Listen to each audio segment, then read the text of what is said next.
ભલે આખી દુનિયા જેન્ઝીસને અંડર એસ્ટિમેટ કરતી હોય પણ જેન્ઝીસ પોતાના થોટ્સમાં બહુ જ ક્લિયર રહેતા હોય છે અને દેટ્સ ધ રીઝન એમને કન્ફ્યુઝનમાં રહેવું બિલકુલ પસંદ નથી. પહેલા પ્રોપર રિસર્ચ કરો અને ત્યારબાદ જ કોઈ પણ ઘટનાને એક્ઝિક્યુટ કરો અને દેટ્સ ધ રીઝન એ લોકો પોતાની લાઈફમાં બહુ જ સ્ટ્રેટ ફોરવર્ડ રહે છે અને that's the reason straightforward રહી without any confusion and extra conversation.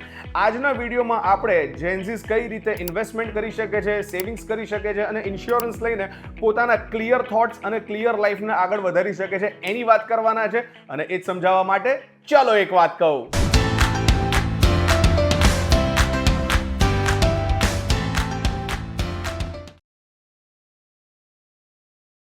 Hello નમસ્કાર, આવી ગયો છું ફરી એકવાર. મારું નામ છે રોકી. લઈને આજની એક વાત ભાઈ, બીજા પર ડિપેન્ડન્સી રાખ્યા વગર યંગ એજના જેન્ઝીસ કઈ રીતે પોતાની લાઈફમાં અમુક ઇઝી સ્ટેપ્સ ફોલો કરીને લાઈફને આગળ વધારી શકે છે અને આ સ્ટ્રોંગ કોમ્પિટિટિવ દુનિયાને ટક્કર આપી શકે છે એની આજના વિડીયોમાં વાત કરવાના છે. તો સૌથી પહેલા ડિસ્કસ કરીએ step number 1, that is budgeting. So now બજેટિંગને જો ઇઝી ભાષામાં સમજવાનો પ્રયત્ન કરીએ તો એ તમારા ફિનાન્સનો એક એવો નકશો છે કે જે તમને તમારી લાઈફને બહુ જ ઇઝી બનાવી શકે છે અને ઇન્ડિયા માટે રૂલ બહુ જ સિમ્પલ છે, 50, 30 એન્ડ 20. તમારી જે મંથલી ઇન્કમ છે એને તમે આ 3 ભાગમાં ડિવાઈડ કરી શકો છો, જ્યાં તમારી ઇન્કમના 50% તમે તમારા ઘર ખર્ચ લાઈક EMI હોય કે કરિયાણું હોય કે બીજી જરૂરિયાતો હોય એની પર સ્પેન્ડ કરી શકો છો.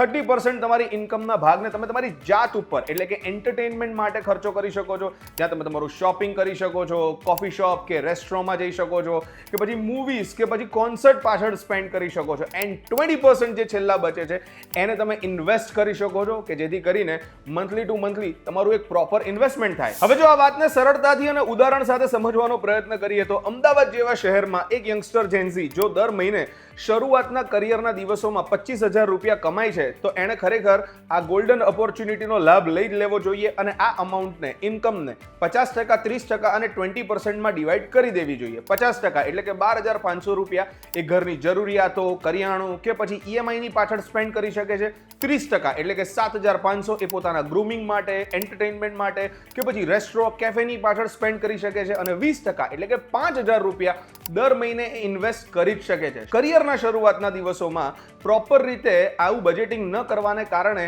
આજે પણ ભારતના 90% લોકો અફસોસ કરે છે અને કહે છે કે અમે પ્રોપર રીતે બચત નથી કરી શક્યા. Step number 2, saving. સૌથી પહેલા તો તમારા 3 થી 6 મહિનાના જેટલા પણ એક્સપેન્સીસ છે એના માટે એક જોરદાર ઇમરજન્સી ફંડ તૈયાર કરો અને હાઈ ઇન્ટરેસ્ટ સેવિંગ અકાઉન્ટ્સમાં કાં તો પછી લિક્વિડ ફંડ્સમાં એને સેટ કરો. નવ એક્ઝામ્પલ, દર મહિને તમારો 25,000 રૂપિયાનો પણ જો ખર્ચો છે તો મિનિમમ તમારું સેવિંગ 1 થી 2 લાખ રૂપિયા હોવું તો જરૂરી જ છે. સાથે સાથે લાઈફને વધારે સ્મૂથલી ફંક્શન કરવા માટે યંગસ્ટર્સે ક્રેડિટ કાર્ડ બિલ્સ અને પર્સનલ લોનથી બને એટલા દૂર રહેવાની જરૂર છે, કારણ કે 68% ઇન્ડિયન્સ એ પોતાનો ગોલ્ડન પીરિયડ દેવું ચૂકવવામાં, EMI ભરવામાં જ પતાવી નાખતા હોય છે.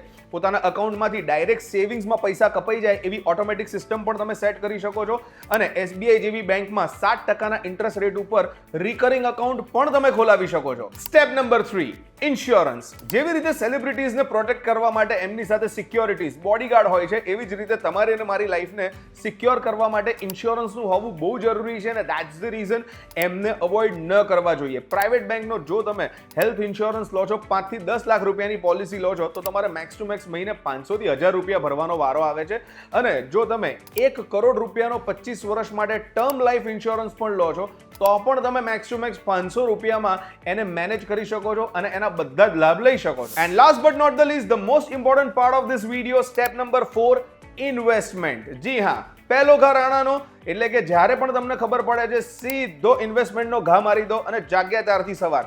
ભલે અત્યાર સુધી નથી કર્યું પણ જ્યારથી સમજણ પડી રહી છે ત્યારથી તમે એને શરૂ કરો કે જેથી કરીને તમે કમ્પાઉન્ડિંગનો, ગુજરાતીમાં કહીએ તો ચક્રવૃદ્ધિ વ્યાજનો ફાયદો જોઈ શકો છો. હવે એક્ઝામ્પલ, તમે દર મહિને 5,000 રૂપિયા બચત કરો છો અને એને SIPમાં નાખો છો તો એવરેજ 12%ના ઇન્ટરેસ્ટ રેટ ઉપર 20 થી 25 વર્ષમાં આ કિંમત ટોટલ તમને ફાયદા સ્વરૂપે 1 કરોડની દેખાશે.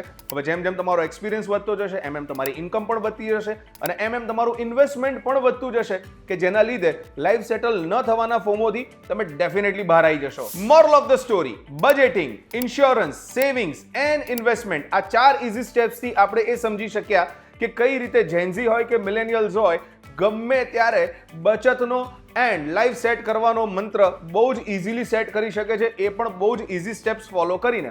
હાય, મારું નામ છે રોકી અને આજનો વિડીયો તમને કેવો લાગ્યો please do let us no in the comment section.